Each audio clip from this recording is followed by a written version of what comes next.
오늘 본문 21절은 또 그들에게 이르시되라고 말씀을 시작하고 있습니다. 여기서 말하는 이 그들은 마가복음 4장 10절에서 예수님께서 홀로 계실 때 함께한 사람들과 12제자를 말합니다. 이들은 예수님으로부터 씨 뿌리는 자의 해석을 들은 사람들입니다. 지금 예수님은 이 씨 뿌리는 자의 비유를 통해 하나님 나라의 비밀을 들은 가까운 사람들과 12제자들에게 등불의 비유를 말씀하십니다. 예수님은 항상 하나님 나라와 복음에 대해서 말씀하실 때 주변 사물들과 또 주님의 말씀을 듣는 청중들이 쉽게 알아들을 수 있는 것들을 예로 들어서 가르치셨다라고 말씀을 드렸죠. 마가복음 4장 1절에서 9절에서 주님은 바닷가에서 큰 무리를 가르치셨습니다. 그때도 주님은 그 주변에서 씨를 뿌리고 있는 농부를 통해 씨 뿌리는 자의 비유로 사람들을 가르치셨습니다. 마가복음 4장 10절에서 사람들과 주님의 제자들이 비유를 설명해 달라고 했을 때 예수님은 홀로 계셨다라고 성경이 증언합니다. 아마도 낮 동안에 바닷가에서 큰 무리에게 말씀을 전하시고 집으로 들어가신 것 같습니다. 예수님 당시의 가옥 구조는 창이 작고 빛이 잘 들어오지 않았습니다. 작고 가난한 농가에서는 그 창문조차도 없고 굴뚝조차 없는 집도 흔했습니다.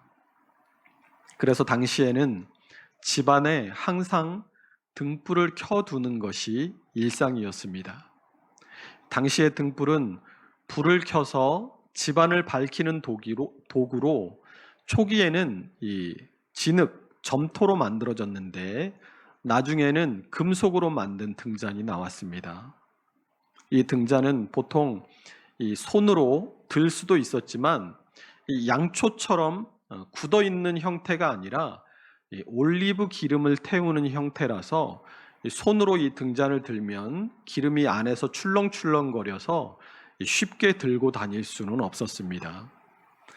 성경에 나오는 등불을 헬라어에서는 세 가지 단어를 사용을 하고 있는데 람파스와 파노스 그리고 리크노스라는 단어를 썼습니다. 이 가운데 람파스는 등 혹은 등불 혹은 횃불로 번역이 되었는데 이 송진과 같은 이 수지질의 소나무로 만든 횃불이나 이 심지를 꽂아 놓는 이 기름병 모양의 등불을 뜻할 때 람파스라고 했습니다. 열처녀 비유에 나오는 이 등불이 바로 람파스인데 이 열처녀 비유에서 등불을 람파스로 썼다는 것은 이 열처녀가 준비한 것이 이 심지를 꽂아 놓은 이 기름병 모양의 올리브 기름이 들어있는 등불이 아니라 이 소나무로 만든 횃불을 의미하는 것으로 일반적으로 이해를 합니다.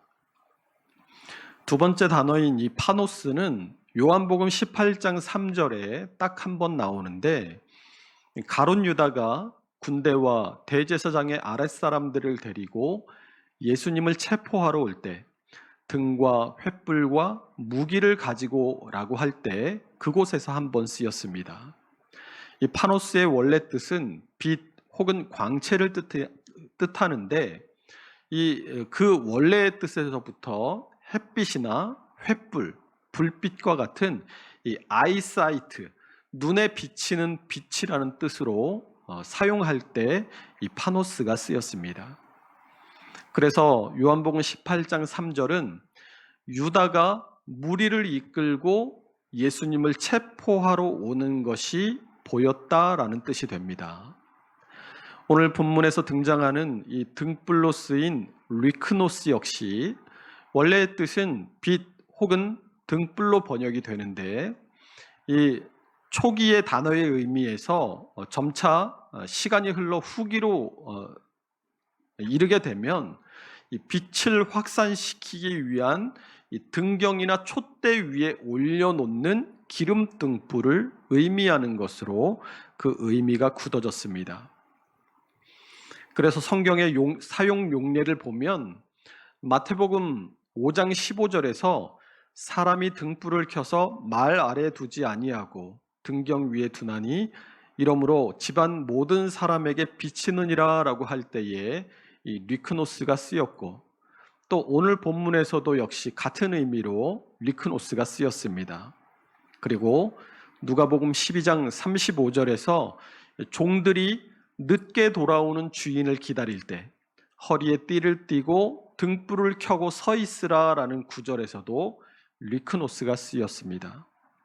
또 누가복음 15장 8절에서 이 드라크마를 잃어버린 여인이 등불을 켜고 온 집안을 쓸며 찾을 때도 이 리크노스가 쓰였습니다. 이 세 가지 단어, 람파스와 파노스, 리크노스, 이 세 단어 모두 빛 혹은 빛을 비추는 도구와 관련된 용어이지만, 특별히 이 리크노스의 용례를 볼 때 리크노스는 집 안에서 사용하는, 집 안을 비추는 등불을 의미하는 것이로구나 하는 것을 알 수 있게 됩니다. 예수님 당시에 팔레스타인 지역에서 가장 많이 쓰였던 등잔은 아주 단순한 형태로 되어 있었는데, 이 동그란 형태의 이 주발과 같은 그릇의 한쪽을 오므려서 주전자 주둥이 같이 생긴 주전자 주둥이 같은 모양으로 만들고 거기에 심지를 꽂을 수 있게 되어 있는 그런 형태였습니다.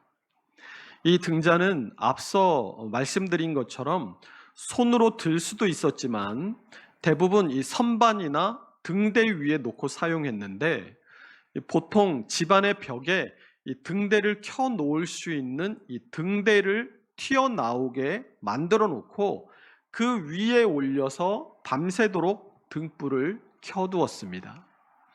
그러니까 예수님이 이 제자들과 가까운 사람들과 함께 쉬시기 위해서 집 안에 들어가셨을 때 그들이 예수님에게 씨 뿌리는 자의 비유가 무슨 뜻입니까? 하고 물었고, 그 비유의 의미를 알려주신 예수님께서 또 다른 천국의 비유에 대해서 또 다른 비유로 천국에 대해서 말씀해 주시는데, 마침 벽 위에 등대 위에 밝혀둔 등잔이 보였던 것이죠.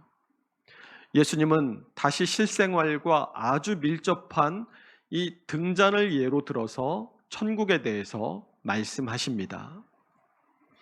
우리 본문 21절을 다시 한번 읽어보겠습니다. 또 그들에게 이르시되 사람이 등불을 가져오는 것은 말 아래에나 평상 아래에 두려 함이냐 등경 위에 두려 함이 아니냐. 예수님이 이 씨 뿌리는 자의 비유를 말씀하실 때 씨가 말씀을 상징하듯이 예수님이 등불을 비유로 말씀하실 때 이 등불은 단순히 불을 켜는 도구를 말씀하시는 것이 아닙니다. 21절에 있는 등불을 헬라어 성경의 원문으로 보면 이 등불 앞에 정관사가 붙어 있습니다. 어떤 명사에 정관사가 붙어 있다라는 것은 그것이 일반적인 대상이 아니라 어떤 특정한 대상을 가리킨다라는 것이죠. 그러니까 21절에서 말씀하는 등불은 그냥 하나의 등불, 램프가 아니라 하나밖에 없는 등불, 더 램프, 그 등불이라는 뜻입니다. 이 세상의 유일한 빛, 누구를 말씀하는 거예요? 예수 그리스도를 말씀하는 것입니다. 그런데 이 등불을 말 아래에나 평상 아래에 두려 함이냐라고 말씀하시죠. 말 아래에 둔다는 것은 등불을 끄는 행위를 말하고, 평상 아래에 둔다는 것은 등불을 켠 목적을 온전히 이루지 못함을 말씀합니다. 이 말이라는 것은 이 돛박처럼 생긴 통을 말합니다. 한 8리터 정도, 한 요 정도 되는 이 8리터 정도 되는 이 말통으로 등불을 덮으면 어떻게 되겠습니까? 등불이 꺼지고 말겠죠. 실제로 이 창이나 굴뚝이 작거나 없던 이 팔레스타인의 농가에서 이런 식으로 등불을 껐습니다. 양초나 등불을 그냥 끄면 그을음과 냄새가 머리를 아프게 하죠. 그래서 대부분의 사람들은 등불을 끄지 않고 계속해서 그 등잔에 올리브 기름을 보충해서 불이 꺼지지 않고 켜지도록 해두거나, 만약에 꺼야 할 경우에는 말통을 덮어서 공기를 차단해서 그 등불을 껐습니다. 또 평상은 이 이스라엘 사람들이 집안에서 잠을 자는 침대를 말합니다. 등불을 켜서 그 등불을 침대 밑에다 넣어두면 방안이 밝을까요? 어두울까요? 등불을 켜는 이유는 온 방안을 밝히기 위한 것인데, 등불을 켜서 침대 밑에다 감추어 두면 당연히 빛이 제 기능을 발휘하지 못할 것입니다. 그러니 예수님께서 등불을 가져오는 것은 집안을 환하게 밝히기 위해서 등경 위에 두려는 것이 아니냐라고 말씀하신 것입니다. 그래서 사람이 등불을 가져오는 것은 말 아래에나 평상 아래에 두려 함이냐, 등경 위에 두려 함이 아니냐라는 이 예수님의 말씀이 무슨 의미겠습니까? 빛이신 예수님께서 이 땅에 오신 목적은 죄로 어두워진 세상을 밝히기 위함이라는 것입니다. 우리 함께 요한복음 1장 1절에서 5절의 말씀을 찾아보도록 하겠습니다. 요한복음 1장 1절에서 5절, 신약성경 142페이지입니다. 요한복음 1장 1절에서 5절을 함께 읽습니다. 태초에 말씀이 계시니라. 이 말씀이 하나님과 함께 계셨으니 이 말씀은 곧 하나님이시니라. 그가 태초에 하나님과 함께 계셨고 만물이 그로 말미암아 지은 바 되었으니 지은 것이 하나도 그가 없이는 된 것이 없느니라. 그 안에 생명이 있었으니 이 생명은 사람들의 빛이라. 빛이 어두움에 빛이 돼 어둠이 깨닫지 못하더라. 이 요한복음을 기록한 사도 요한의 증거 외에 예수님께서도 분명하게 자신이 세상의 빛이심을 말씀하셨습니다. 요한복음 8장 12절도 함께 읽어보겠습니다. 요한복음 8장 12절, 신약성경 157페이지입니다. 함께 읽습니다. 예수께서 또 말씀하여 이르시되 나는 세상의 빛이니 나를 따르는 자는 어둠에 다니지 아니하고 생명의 빛을 얻으리라. 아멘. 이 사도 요한의 증거와 예수님의 자증뿐만이 아니라 구약의 예언들도 메시아가 빛으로 오실 것을 예언한 바 있습니다. 우리 이사야 42장의 말씀을 찾아보겠습니다. 이사야 42장 6절에서 7절의 말씀입니다. 구약성경 1018페이지, 구약성경 1018페이지 이사야 42장 6절에서 7절의 말씀 함께 읽습니다. 나 여호와가 의로 너를 불렀은즉 내가 내 손을 잡아 너를 보호하며 너를 세워 백성의 언약과 이방의 빛이 되게 하리니 내가 눈먼 자들의 눈을 밝히며 갇힌 자를 감옥에서 이끌어내며 흑암에 앉은 자를 감방에서 나오게 하리라. 아멘. 이처럼 빛이신 예수님은 등불이 온 집안을 비추는 것처럼 온 세상에 구원의 밝은 빛을 주시기 위해 이 땅에 오셨습니다. 그러므로 빛은 감추어질 수 없고 밝히 드러날 뿐만 아니라 모든 것을 비추게 된다라고 말씀합니다. 오늘 본문 22절을 보세요. 드러내려 하지 않고는 숨긴 것이 없고 나타내려 하지 않고는 감추인 것이 없느니라 라고 말씀하죠. 이 말이 좀 어렵습니다. 이 22절을 현대어 성경으로 보면 이렇게 됩니다. 아무리 감추어둔 것이라도 언젠가는 반드시 나타나기 마련이다. 감추어둔 것이 비밀이에요? 미스터리예요. 하나님 나라의 비밀은 시크릿이 아니라 미스터리입니다. 보여줘도, 밝히 보여줘도 제대로 알지 못합니다. 그런데 하나님 나라의 비밀, 이 빛으로 오신 예수, 우리를 구원하시기 위해 오신 그 예수님, 그분은 지금까지는 감추어졌고, 그리고 지금 오셔서 자기를 밝히 드러내심에도 사람들이 제대로 알지 못하지만 언젠가는 반드시 드러나는 날이 오게 될 것이라는 겁니다. 예수님께서 씨 뿌리는 자의 비유를 해설해 달라라는 사람들의 요청에 11절에서 이르시되 하나님 나라의 비밀을 너희에게는 주었으나 외인에게는 모든 것을 비유로 하나니라고 말씀하잖아요. 지금은 세상 사람들이 예수님의 말씀의 뜻을 이해하지 못한다 하더라도 그때가 되면 우리에게 구원과 영생을 주시기 위해 우리의 죄를 대속하시고 예수님께서 십자가 지시고 못 박히시고 부활하시는 그때에는 알게 될 것이다 라는 것입니다. 예수님은 이미 마가복음 4장의 앞에서 이 씨 뿌리는 자의 비유를 통해서 말씀을 받아들이는 마음의 태도에 대해서 4가지로 말씀하신 바 있습니다. 그리고 오늘 본문에 이어지는 등불의 비유를 통해서 이 땅에 빛으로 오신 예수 그리스도를 우리가 어떻게 받아들이느냐에 따라서 받아들이는 그 사람의 인생이 달라질 것을 말씀하시는 것입니다. 23절을 보세요. 들을 귀 있는 자는 들으라 라고 말씀하시죠. 이 23절과 똑같은 말씀이 앞에 있는 마가복음 4장 9절에도 나옵니다. 또 이르시되 들을 귀 있는 자는 들으라 하시니라. 여러분, 귀가 없는 사람이 있습니까? 귀가 들리지 않는 장애는 있을지언정 귀가 없는 사람은 한 사람도 없습니다. 그런데 예수님은 귀가 있는 사람은 들으라 라고 말씀하십니다. 이 말씀의 의미는 우리의 마음의 태도를 말하는 거예요. 들을 마음의 준비, 따를 마음의 준비, 행할 마음의 준비가 된 사람은 주님의 말씀을 듣고 변화되라는 말씀인 것입니다.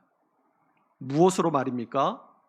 빛을 따르는 인생으로 변화하라는 것입니다.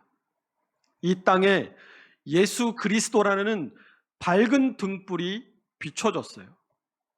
그러면 그동안 어둠 속에 있던 것들이 환하게 비춰집니다. 어떤 것은 빛을 싫어해 어둠으로 기어 들어가고 어떤 것은 빛을 보고 그 빛으로 나와 섭니다. 빛을 싫어해서 어둠으로 기어 들어가는 건 뭐예요? 바퀴벌레는 빛을 비추면 도망갑니다. 그러나 사람은 빛이 비추이면 그 빛을 통해 모든 것을 밝히 보고 자유를 얻게 됩니다. 자기의 실존을 보게 돼요. 아, 내가 죄인이었구나. 내가 죄로 지금 죽어 있구나. 내가 주님의 십자가 대속 없이는 구원받을 소망이 전혀 없는 인생이구나 하는 것을 그동안은 빛이 없어서 어둠 속에 있었기 때문에 안 보여서 몰랐지만 빛이신 예수님을 통해서 이제 나 자신의 실존을 바로 보게 된다는 것이죠.